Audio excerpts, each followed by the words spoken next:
Hi everyone, তাহলে এই ক্লাসে দেখব যে আন্তঃহ্যালোজেন যে যৌগগুলো তাদের বিভিন্ন রকম ধর্ম বা বৈশিষ্ট্য কীরকম হয়। তাহলে ফার্স্টেই দেখবো যে আন্তঃহ্যালোজেন যে যৌগগুলো পেয়েছিলাম তাদের সক্রিয়তার ক্রম কী হয়। ঠিক আছে, তাহলে সক্রিয়তার ক্রম দেখতে গেলে প্রথমেই দেখতে হবে, আচ্ছা ট্রেনটা কীভাবে মনে রাখবে আগে বলি। তাহলে দেখো এফ সিএল বিআর আই এরকম থাকে তো, তাহলে প্রথমে লিখবে তুমি সিএল এফ থ্রি, তারপরে সিএল এফ, একটা গেল। এরপরে লিখবে BR F three BR F, বুঝতে পারছো কীভাবে লিখছি। তাহলে সিএল এর গেল, তারপরে বিআর এর গেল, তারপরে আই আই এফ থ্রি, তারপরে তোমার আই এফ হয়েছে। এরপরে তাহলে এখানে সিএল এফ থ্রি সক্রিয়তা সিএল এফের চেয়ে বেশি, বিআর এফ থ্রি সক্রিয়তা বিআর এফের চেয়ে বেশি, আই এফ থ্রি সক্রিয়তা আই এফের চেয়ে বেশি। এরপরে এই সিএল এফ থ্রি আর সিএল এফের মাঝে কি থাকবে, বিআর এফ ফাইভ আর আই এফ সেভেন, এই একটা জিনিস মনে রাখতে হবে। আর এই বিআর এফ থ্রি বিআর এফের মাঝে থাকবে তোমার আই এফ ফাইভ, এই জিনিসটুকু মনে রাখতে হবে, আর কিছু মনে রাখার দরকার নেই। তাহলে প্রথমে CL F three CL F, তারপরে BR F three BR F, তারপরে I F three I F, এটা মিটে গেল। মাঝে ওই সিএল এফ থ্রি সিএল এফের মাঝে BR F five I F seven, আর বিআর এফ থ্রি বিআর এফের মাঝে আই এফ ফাইভ। ঠিক আছে, ব্যাস, ওকে। এরপর আদ্র বিশ্লেষণ। তাহলে এই যে তোমার আন্তঃহ্যালোজেন যৌগগুলো আছে এরা আদ্র বিশ্লেষিত হবে, মানে জলের সাথে বিক্রিয়া করবে আর বিভিন্ন ধরনের অ্যাসিড উৎপন্ন করবে। তাহলে ধরো আইসিএল আছে, তাহলে আইসিএল এর সাথে যখন তুমি জলের সাথে বিক্রিয়া করাবে তখন তোমার এইচসিএল উৎপন্ন হবে, তার সাথে এইচ ও আই উৎপন্ন হবে, যেটাকে হাইপো আয়োডাস অ্যাসিড বলা হয়। হয়েছে, ওকে। এরপর যদি ধরো বিআর এফ ফাইভ নিয়েছো, এখানে তুমি জল দিচ্ছ, তাহলে ওখানে যেমন এইচের সাথে সিএল বিক্রিয়া করেছিল, যেটা বেশি তরিণাত্মক, সেটা বিক্রিয়া করে হাইড্রোজেনের সাথে। এখানেও হাইড্রোজেনের সাথে বেশি তরিণাত্মক এফটা বিক্রিয়া করবে, মানে এইচএফ উৎপন্ন করবে। আর কি পড়ে আছে, হাইড্রোজেন পড়ে আছে, বিআর পড়ে আছে, অক্সিজেন পড়ে আছে। তাহলে এইচ বিআর ও থ্রি, যেটাকে ব্রোমিক অ্যাসিড আমরা বলছি। ক্লিয়ার, ওকে। এরপরে জারণ ক্ষমতা। তাহলে জারণ ক্ষমতা মানে কি, অন্যকে জারিত করবে তারপর নিজে বিজারিত হবে। তাহলে এখানে ধরো আন্তঃহ্যালোজেন যৌগ কতগুলো আমি লিখছি, BR F three BR F five. তো এখানে বিআরটা প্লাস ওয়ানে আছে, এখানে প্লাস থ্রিতে আছে, এখানে প্লাস ফাইভে আছে। ঠিক আছে, তাহলে বিআরটা সহজেই প্লাস ফাইভ থেকে প্লাস থ্রি বা প্লাস ওয়ানে যেতে পারবে, মানে বিজারিত হতে পারবে নিজে। তাই নিজে যদি বিজারিত হতে পারে অন্যকে জারিত সহজে করতে পারবে। তার জন্য বিআর এফ ফাইভটা খুব ভালো জারক দ্রব্য হয়েছে, মানে অন্যকে জারিত করে নিজে বিজারিত হয়ে যাচ্ছে। তাহলে এই জারণ ক্ষমতা বা জারক দ্রব্য হিসাবে বিআর এফ ফাইভ সবচেয়ে ভালোভাবে কাজ করে। এরপর ক্ষার ধাতুর হ্যালাইডের সাথে বিক্রিয়া। তাহলে ধরো তুমি আইসিএন নিলে, এখানে কেসিএন নিলে, কেটা ক্ষার ধাতু, তার হ্যালাইড কেসিএল। তাহলে ও কী করবে, সিএলটা বর্জন করে দেবে কেটা, তাহলে কী তৈরি পাবে তুমি, কে প্লাস, ওই সিএলটা নেবে কে আইসিএল, তাহলে কী হবে আইসিএল টু মাইনাস। বোঝা গেল। এরপরে ধরো আইসিএল থ্রি আছে, ওখানে তুমি দিচ্ছ কেসিএল, তাহলে সিএল কী করবে, ওই কেটা বর্জন করে দেবে, তাহলে কে প্লাস হবে, ওই সিএলটা নেবে কে আইসিএল, তাহলে আইসিএল ফোর মাইনাস, হয়ে গেছে। তাহলে এইভাবে ওই ক্ষার ধাতুগুলো হ্যালোজেনকে বর্জন করবে, তারপর ওই হ্যালোজেনটা নেবে কে, যে তোমার আন্তঃহ্যালোজেন যৌগটা আছে সেটা। এরপরে ফ্লুরিনেটিং বিকারক। তাহলে এই যে তোমার আন্তঃহ্যালোজেন যৌগগুলো আছে এটা ফ্লুরিনেটিং বিকারক হিসাবে কাজ করে, বা ফ্লুরিন ইনসার্ট করাতে সাহায্য করে। বোঝা গেল। তাহলে ধরো তুমি এনআইও নিয়েছো, এখানে তুমি দিচ্ছ সিএল এফ থ্রি, তাহলে এখানে এফ এক্সট্রা পরিমাণে আছে, তাহলে এফ ইনসার্ট করাবে কোথায়, নিকেলে। নিকেল প্লাস টুতে আছে, অক্সিজেন মাইনাস টুতে আছে, তাহলে নিকেল দুটো এফ নিতে পারবে, তার জন্য NI F two CL two, তার সাথে অক্সিজেন গ্যাস। তাহলে এইভাবে ফ্লুরিনেটিং বিকারক হিসাবে কাজ করতে পারে। হয়েছে। এরপরে বিভিন্ন আন্তঃহ্যালোজেন যৌগের গঠন।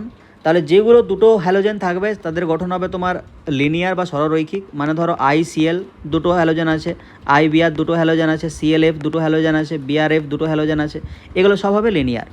হয়েছে। এরপরে ধরো সিএল এফ থ্রি আছে, তাহলে ক্লোরিনের কনফিগারেশন কি হয়, লাস্ট কক্ষে দেখবে 3:3p5 আছে। ঠিক আছে, তাহলে এই সিনারিও হয়ে আছে। তাহলে তিনটে এফ আছে, তিনটের সাথে বন্ড করাতে হবে, তাহলে এটাকে যখন তুমি এক্সাইটেড স্টেটে নিয়ে যাবে তখন এখানে দুটো ইলেকট্রন থাকবে, আর এখানে যে ফাঁকা ডিটা পড়ে আছে ওখানে একটা ইলেকট্রন জাম্প করবে। হয়েছে? তাহলে তিনটে সিঙ্গেল ইলেকট্রন পেয়ে গেছো, তিনটে সিঙ্গেল ইলেকট্রন তিনটে ফ্লুরিনের সাথে বন্ড করবে। তাই ক্লোরিনে কী আছে? তিনটে ফ্লুরিন আছে, আর এই যে দুটো লোন পেয়ার আছে। তাহলে ক্লোরিনে দুটো লোন পেয়ার আর তিনটে ফ্লুরিন। ভেসপার আমরা দেখেছিলাম ক্লাস 11-এ। তাই এটার গঠন কী হলো? টি শেপ। হয়েছে? এরপরে যে পেন্টাগুলো আছে, ধরো ClF5 বা BrF5, এদের গঠন কী হয়? স্কোয়ার পিরামিডাল, তাই না? কারণ এখানে 5টা বন্ড থাকে, একটা লোন পেয়ার থাকে। তাহলে এরভাবে করতে পারো যে Cl এর চারপাশে 5টা ফ্লোরিন আছে আর একটা লোন পেয়ার আছে।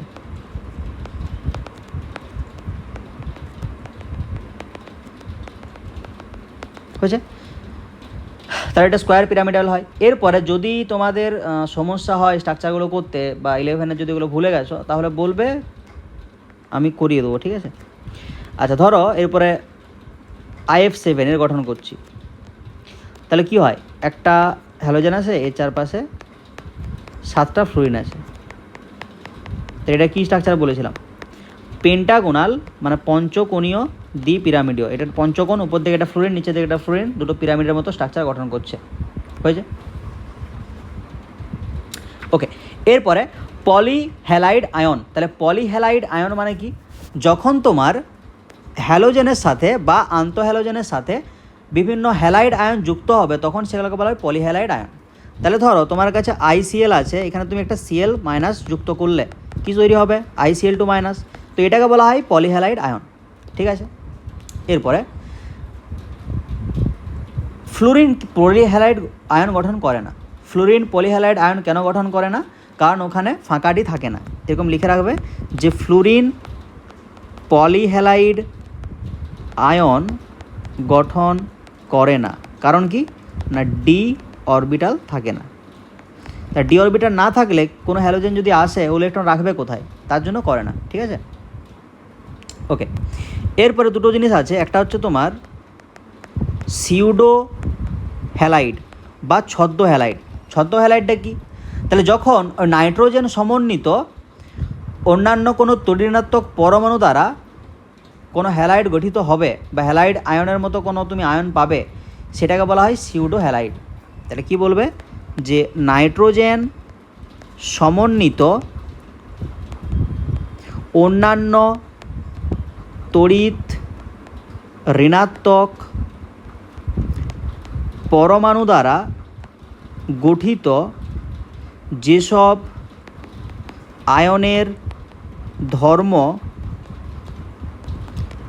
হ্যালাইড আয়নের মতো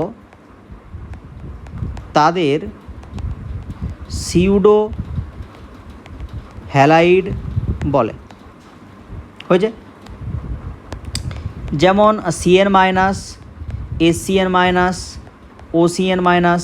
Cn মাইনাস মানে সায়ানাইড, HCN মাইনাস মানে থায়োসায়ানেট, OCN মাইনাস মানে সায়ানেট। হয়েছে? এরপরে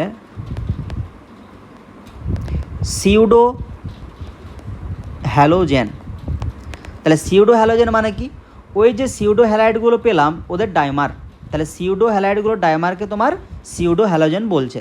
তাহলে Cn মাইনাস যদি দুটো থাকে, Cn এর হোল 2, যেটাকে আমরা বলছি সায়ানোজেন।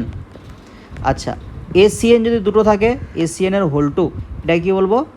থায়োসায়ানোজেন। তাহলে এগুলো হচ্ছে সিউডো হ্যালোজেন। ওকে, তাহলে গ্রুপ 17 এখানেই শেষ হলো। এর পরের দুটো ক্লাসে গ্রুপ 18 সম্পর্কে বলবো, তাহলেই গ্রুপ সবগুলোই শেষ হয়ে যাবে। ব্যাস, থ্যাংক ইউ।